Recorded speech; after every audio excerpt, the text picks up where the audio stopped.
ថ្ងៃនេះខ្ញុំបានចេញដំណើរទៅសាលាបឋមសិក្សានិងអនុវិទ្យាល័យសុភីដើម្បីទៅចូលរួមកម្មវិធីរបស់បងតុលានិងបងរាស៊ីដែលគាត់បានចុះចែកជូនអាហារទៅដល់ក្មេងៗដែលសិក្សានៅទីនោះហើយក៏បានចូលរួមសហការជាមួយនឹងលោកគ្រូអ្នកគ្រូនៅទីនោះផងដែរដើម្បីឲ្យកម្មវិធីយើងទៅមុខដោយរលូន I still feel that fire something between us is for បន្ទាប់ពីទៅដល់បងក៏ចាប់ផ្ដើមដាក់សាច់ដាក់បន្លែចូលដើម្បីធ្វើសម្លការីឲ្យក្មេងៗញ៉ាំជាមួយនំបញ្ចុកហើយនិងនំប៉័ងដែលការធ្វើរបស់យើងគឺយើងធ្វើចំនួន4ខ្ទះដើម្បីចែកជូនសិស្សានុសិស្សប្រមាណជា800នាក់ជាងលោកគ្រូអ្នកគ្រូក៏ខ្នះដៃខ្នះជើងជួយវិចខ្ចប់រៀបចំទៅលើអីវ៉ាន់ក៏ដូចជាម្ហូបអាហារដែលត្រូវចែកឲ្យសិស្សទាំងអស់ផងដែរអីច្រឡំយកចាក់ភ្លេងគ្នាទេកូនមកតេមកអស់ហើយអស់នោះថ្ងៃនេះយើង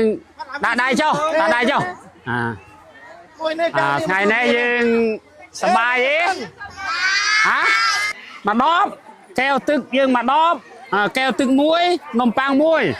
ហើយទឹកការីមួយចានឯងគិតថាបើញ៉ាំមិនឆ្អែតទេយកទៅញ៉ាំពីថ្នាក់យើងឬក៏ញ៉ាំតាណាក៏បានដែរបើញ៉ាំឆ្អែតទេខ្លួនឯងមកយកនំប៉័ងទៅញ៉ាំទៀតស្ដាប់បានទេឥឡូវបន្តិចទៀតនេះក្រុមការងារគិតនឹងចែកអុយហើយជាដំបងលោកគ្រូសូមរីករាយជាមួយកូនដែរដោយសារខាងប្អូនមូលនិធិកុមារសាលាកម្ពុជានោះគាត់បានធ្វើអាហារមួយពេលឲ្យយើងញ៉ាំបានទេដូច្នេះយើងអបអរគាត់អត់ឥឡូវយើងទៀតដែរអបអរគាត់មួយនៅពេលក្មេងៗបានមកជុំគ្នាអស់ហើយយើងក៏ចាប់ផ្ដើមចែកអាហារទៅឲ្យពួកគាត់ហើយពួកគាត់មកពោពេញទៅដោយស្នាមញញឹមទាំងអស់គ្នាអ្វីត្បិតនៅទីនោះមានជីវភាពមិនសូវជាធូរធារអីខ្លាំងក្លាក៏ប៉ុន្តែឃើញថាក្មេងៗមានឯកសណ្ឋានក៏ដូចជាវិន័យបានរៀបចំយ៉ាងល្អមិនផ្អើលឈូឆរឬក៏ដដើមគ្នាគឺមានជួរជាអីនឹងស្ដាប់តាមអ្វីដែលគ្រូណែនាំគ្រូប្រាប់អញ្ចឹងទៅគាត់យើងគ្រាន់ប្រាប់មកមិនតិចគាត់ធ្វើតាមអញ្ចឹងណាចឹងឃើញថាវិន័យគឺល្អមែនទែននៅក្នុងនោះដែរយើងមិនត្រឹមតែចែកដល់សិស្សានុសិស្សទេសូម្បីតែអាណាព្យាបាលដែលមកតាមមើលកូនដូចថាកូនរៀននៅមត្តេយ្យនៅអីចឹងក៏យើងបានចែកឲ្យពួកគាត់បានបរិភោគហើយគាត់ក៏បានផ្ដល់មកវិញនៅស្នាមញញឹមមកឲ្យពួកយើងវិញដែរទោះបីជាក្មេងៗសិស្សានុសិស្សច្រើនក៏ពិតមែនក៏ប៉ុន្តែបានការសម្រួលពីលោកគ្រូអ្នកគ្រូគាត់បានឲ្យពួកគាត់ចូលទៅរៀបជាជួរវាក៏ជាមួយផ្នែកធំដែលជួយសម្រួលមកដល់ពួកយើងដើម្បីឲ្យមានភាពងាយស្រួលនៅក្នុងការចែកនិងមិនឲ្យមានភាពរញ៉េរញ៉ៃនៅក្នុងវីដេអូ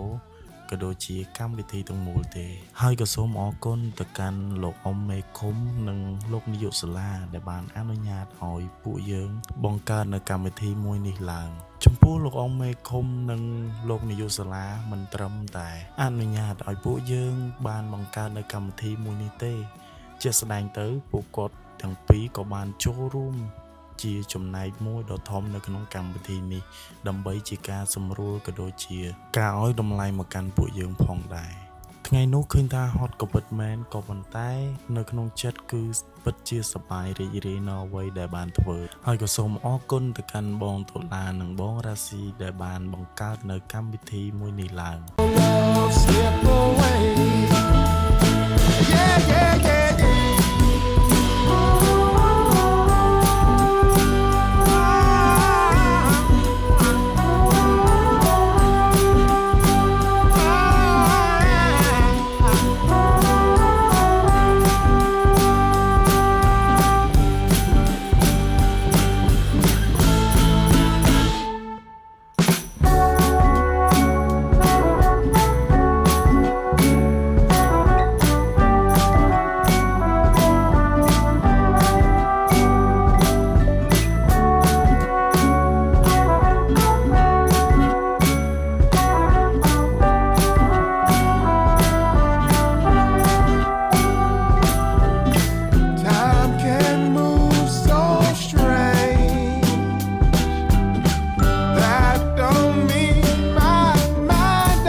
ទី3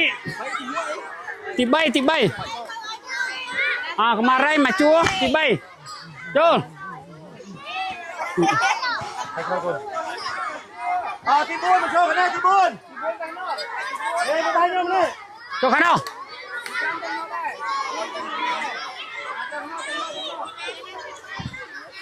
នេះទី3 នេះទី4មកចូលកណ្ដាលទី3ចូលកណ្ដាល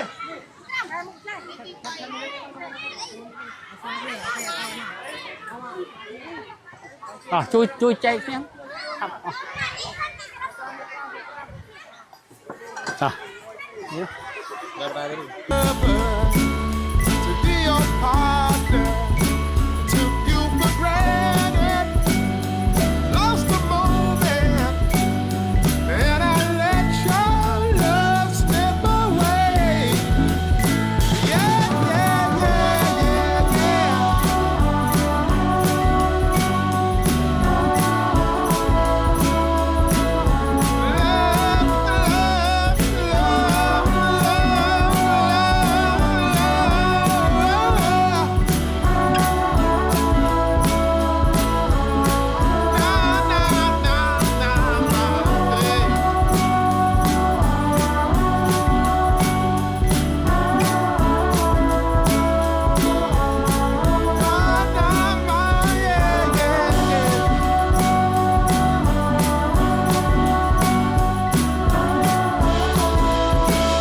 be your partner. Took you for granted, lost the moment, and I let your love slip away. Yeah, yeah, yeah, yeah,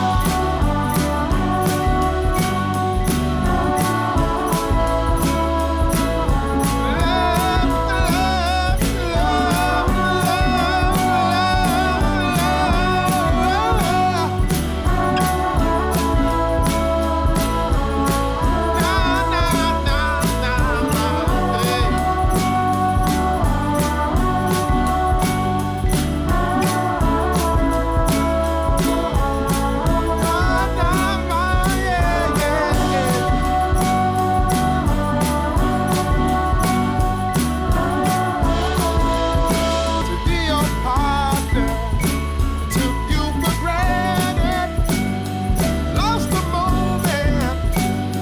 and I let your love slip away.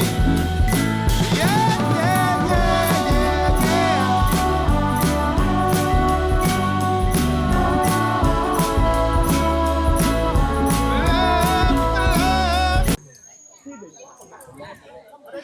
បាយចិត្តអត់អូន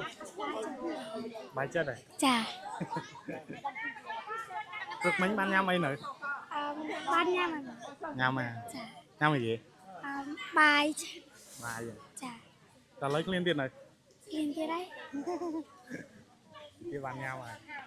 គឺមួយគឺជំងឺចុកជើងហើយមួយទៀតគឺជំងឺភ្លេចភ្លាំងនៅខាងចុកដៃអូខេចឹងទំនាក់ល្អក្មេងៗយើងធ្វើម៉េចពីពេលដែលយើងបានទទួលមុននឹងយើងទទួលពីកិច្ចយើងគួរធ្វើពីម៉េចថាម៉េចអរគុណពីខ្ញុំឮថាអរគុណខ្ញុំមិនដែរឮថាម៉េចពាក្យថាអរគុណវាព្រមមកជាមួយនឹងបាទចឹងអរគុណមិនថាខ្ញុំមកចង់បានចឹងអរគុណតែដៃក៏ត្រូវតែទៅព្រមគ្នាអូខេតាមមើលទៅអរគុណទៅណាបាទអញ្ចឹងផ្លេចណាផ្លេចអត់តណាបើតែផ្លេចអានោះជឿហើយពេលប៉ុនជាមួយកែវនឹងសុំកូនញ៉ាំកុំយកទៅគប់គ្នាណាកូនណាវាបែកក្បាលណាកូនណាហើយអាបំពង់បឺតវានោះបើសិនជាកូនច្រឡំយកមកចាក់ភ្នែកអីខ្វាក់ដែរអូខេណា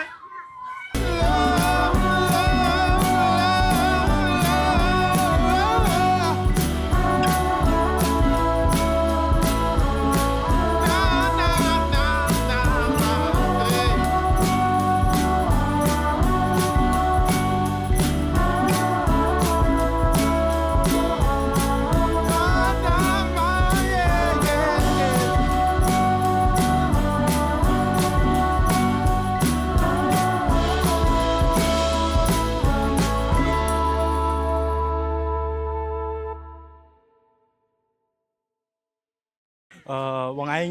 គិតមិនបានបង្កើតកម្មវិធីនេះឡើងហ្មង ខ្ញុំបង្កើតកម្មវិធីនេះឡើងគឺដោយសារខ្ញុំចង់លើកស្ទួយក្មេងៗឥឡូវចង់ឲ្យគាត់ចូលសាលាសិក្សាឲ្យបានច្រើនហើយនេះជាទឹកចិត្តបន្តិចបន្តួចរបស់ខ្ញុំដើម្បីជួយឲ្យពួកគាត់ទី1មានរបស់របរប្រើប្រាស់ទី2នឹងផ្ដល់អាហារឲ្យគាត់មួយពេលសម្រាប់ឲ្យពួកគាត់សប្បាយចិត្តនៅចុងសប្តាហ៍នេះ ហើយចំណាយអស់ប្រហែលដែរថវិកាដែលយើងធ្វើនៅកម្មវិធីមួយនេះ រាល់ការចំណាយទាំងអស់សរុបទៅវាជិត5លានប៉ុន្តែមានសប្បុរសខ្លះទៀតមួយចំនួនគាត់បានជួយមួយចំនួនដែរ ហើយបងឯងមានអារម្មណ៍មិនដល់ពេលដែលឃើញក្មេងៗច្រើនហើយលោកគ្រូអ្នកគ្រូគាត់ពោពេញដោយស្នាមញញឹមអាហ្នឹងបងឯងនិយាយពីអារម្មណ៍ថ្ងៃនេះ មានអារម្មណ៍រំភើបសប្បាយពេលឃើញពួកគាត់សើចសប្បាយពួកគាត់សប្បាយចិត្តនឹងមកទទួលមូលនិធិរបស់យើងប៉ុណ្នេះគឺខ្ញុំសប្បាយចិត្តចេញពីចិត្តខ្ញុំគឺសប្បាយខ្លាំងហើយនឹងមានឱកាសមកម្ដងទៀតឆាប់ហ្នឹង ហើយបងឯងមានពីអីចុងក្រោយនិយាយទៅបងប្អូនសប្បុរសជនណាដែលចង់ជួយអញ្ចឹងណាចង់មកធ្វើជាមួយបងឯងឬពេលក្រោយពេលអីទៀតអញ្ចឹងបងឯងមានអីនិយាយ ខ្ញុំដូចជាអត់មានអីនិយាយទេខ្ញុំគ្រាន់តែបញ្ចេញជាមតិរបស់ខ្ញុំតិចតួចមិត្តភ័ក្តិបងប្អូនអ្នកដែលស្គាល់ខ្ញុំយល់ពីខ្ញុំដឹងហើយថាខ្ញុំចូលចិត្តធ្វើសប្បុរសអញ្ចឹងមានបងប្អូនណាដែលចង់ចូលមូលនិធិតិចតួចក្តីអីអាចតាមរយៈខ្ញុំបានខ្ញុំសរុបមូលនិធិហើយខ្ញុំនឹងមកបង្កើតម្ដងទៀតប៉ុន្តែលើកនេះជាលើកទី1របស់ខ្ញុំដែលខ្ញុំមកធ្វើមូលនិធិនេះគឺខ្ញុំប្រើថវិកាផ្ទាល់ខ្លួនរបស់ខ្ញុំអញ្ចឹងបើសិនជាមានបងប្អូនមិត្តភ័ក្តិណាដែលគាត់ចូលរួមបន្តទៀតខ្ញុំនឹងធ្វើឲ្យធំជាងនឹងបន្ថែមទៀត